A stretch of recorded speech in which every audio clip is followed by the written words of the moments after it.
اعوذ باللہ من الشیطان الرجیم بسم اللہ الرحمن الرحیم۔ آخری رکوع آ گیا ہے سورہ مبارکہ کا۔ اس میں یہ مضمون ایک اور تیکھے انداز میں آ رہا ہے کہ دنیا کی زندگی میں جب انسان گم ہو جاتا ہے تو در حقیقت یہی سب سے بڑی گمراہی ہے اور یہی سب سے بڑا کفر ہے اور یہی سب سے بڑا دجل ہے کہ دنیا نے آپ کو آخرت سے غافل کر دیا،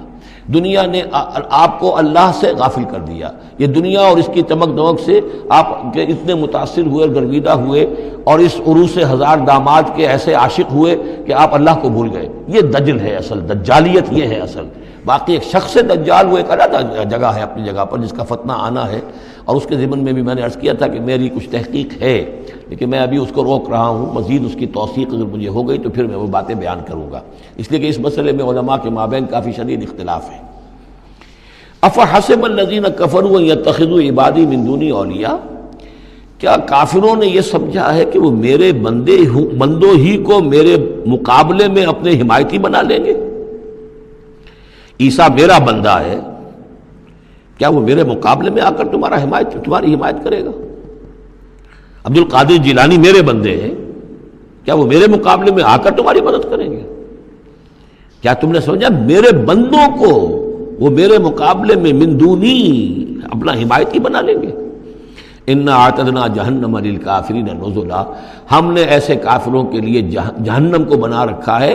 ابتدائی مہمان نوازی کے لیے، ان کی مہمان نوازی ہوگی جہنم میں۔ قل هل ننبئکم بالاخسرین اعمالا، یہ ہے اس صورت کا عمود۔ جو میں نے کہا تھا کہ پہلے رکوع کے اندر انا جعلنا ما علی الارض زینۃ لہا لنبلوہم ایہم احسن عملا، یہ سمجھیے کہ ایک کھونٹا تو وہاں گڑا ہوا ہے، دوسرا کھونٹا یہ ہے قل هل ننبئکم بالاخسرین اعمالا، کہیے ان سے کیا ہم تمہیں بتائیں اپنے عمل، اپنی محنت، اپنی جد و جہد، بھاگ دوڑ، اپنی سعی جو ہے اس کے اعتبار سے سب سے زیادہ گھاٹے میں کون ہے؟ محنت تو ہر ایک کر رہا ہے، جیسے کہ حضور نے فرمایا کلو نفس یغدو فبائع نفسہ، ہر انسان صبح ہوتی ہے تو اس کے بعد سے اپنے آپ کو بیچنا شروع کر دیتا ہے، اپنا وقت بیچ رہا ہے، اپنی صلاحیت بیچ رہا ہے، اپنی انرجی بیچ رہا ہے، اپنی اور ذہانت بیچ رہا ہے، شام تک بیچتا رہتا ہے اپنے آپ کو، کچھ کما کر لاتا ہے، بیچ کر اپنے آپ کو کچھ لے کر آتا ہے۔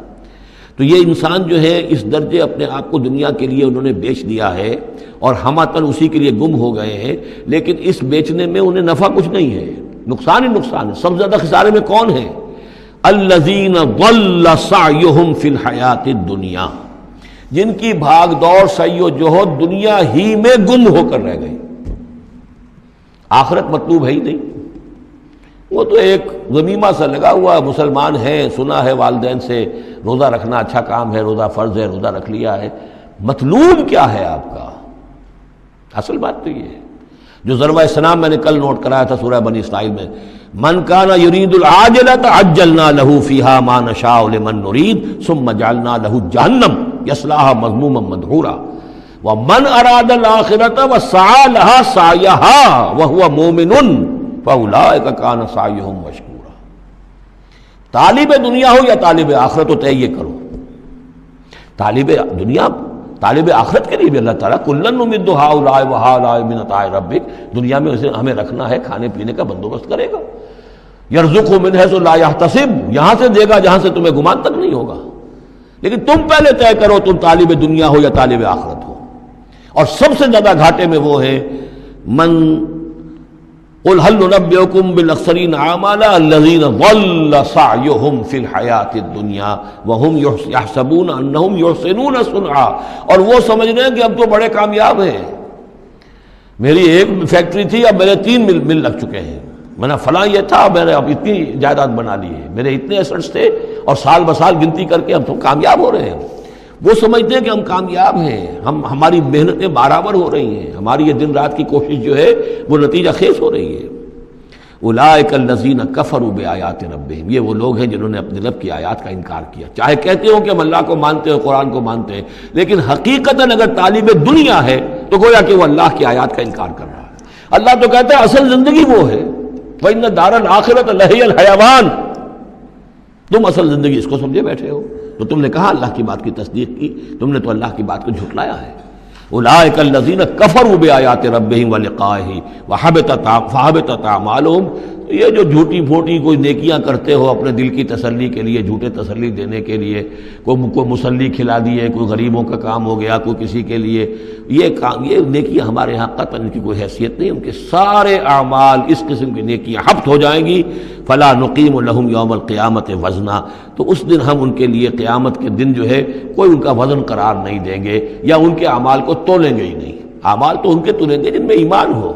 جن میں ایمان ہی نہیں ان کا اعمال کیا تلنا ہے؟ فلا نقیم لہم یوم القیامت وزنا۔ اب یہ ہے دو مقامات جو میں نے کہا ہے کہ ایک کھوٹا وہاں، ایک کھوٹا یہاں۔ اسی لیے ابتدائی آیتیں اور آخری آیتیں سورہ کہف کی، خاص طور پہ دجالی فتنے سے محفوظ رہنے کے لیے ان کو یاد رکھا جائے، ان کو پڑھا جائے، اور یہ کہ اللہ توفیق دے تو ہر جمعے کو سورہ کہف کی تلاوت کی جائے۔ درمیان میں پھر میں نے بتایا تھا زینت کا لفظ آیا، ترید و زینت الحیات الدنیا، کچھ اور آگے چل کر المال والبنون زینت الحیات الدنیا، تو یہ زینت دنیا اور زیبائش اور آرائش، اور یہ تمہیں اپنے اندر گم کر لیتی ہے، تمہیں نہ خدا کی ہوش ہے نہ آخرت کی ہوش ہے۔ ذالک جزاؤہم جہنم، یہ وہ لوگ ہیں کہ جن کا بدلہ جہنم ہے، بما کفروا، بسبب اس کے کہ انہوں نے کفر کیا، واتخذوا آیاتی ورسلی ہزوا، اور انہوں نے میری آیات اور میرے رسولوں کو ٹھٹھا سمجھ لیا۔ رسول آ کر یہ کہہ رہے ہیں کہ اصل زندگی وہ ہے، یہ سمجھتے نہیں یہ ہے۔ مان لیا ہوگی آخرت، چلو دیکھا جائے گا، کچھ نہ کچھ تو ہے نا، کچھ نیکیاں بھی ہم نے کر رکھی ہیں، اور کچھ بہرحال ہمارے بچانے والے بھی ہیں، ہم سب بھی جو ہیں آخر حضور نے شفاعت ہماری کر ہی دینی ہے۔ جیسے یہودی کہتے تھے کہ ہم تو یہودی ہیں، تو ہم تو اللہ کے بیٹوں کے مانند ہیں، چہیتے ہیں، لاڈلے ہیں۔ اب وہ آخری حصہ ان الذین آمنوا، جب ان کفار کی کیفیت یہ ہے، اور کفار سے مراد یہاں پر وہ منکر نہیں ہے، وہ کفار ہیں جو حقیقت کے اعتبار سے طالب دنیا بن گیا، چاہے اس نے لیبل اسلام کا لگا رکھا ہو، مسلمانوں کا وہ بہت بڑا لیڈر ہو، قائد ہو، کچھ بھی ہو، جو طالب دنیا ہے فی الواقع وہ ہے در حقیقت کی جو اصل کافر ہے۔ جس کو کہ ایک بزرگ کا قول جو ہے بہت عرصے بعد آج مجھے یاد آیا ہے کہ جو دم غافل سو دم کافر۔ اسی طرح جو شخص طالب دنیا ہے حقیقت میں وہ کافر ہے۔ قانوناً وہ مسلمان ہوگا، مسلمان ہو، مسلمانوں کا لیڈر ہو، وہ پیر ہو، وہ کوئی بڑا عالم ہو، کچھ بھی ہو، لیکن طالب دنیا، اصل طالب دنیا کا ہے یا آخرت کا، یہ طے کر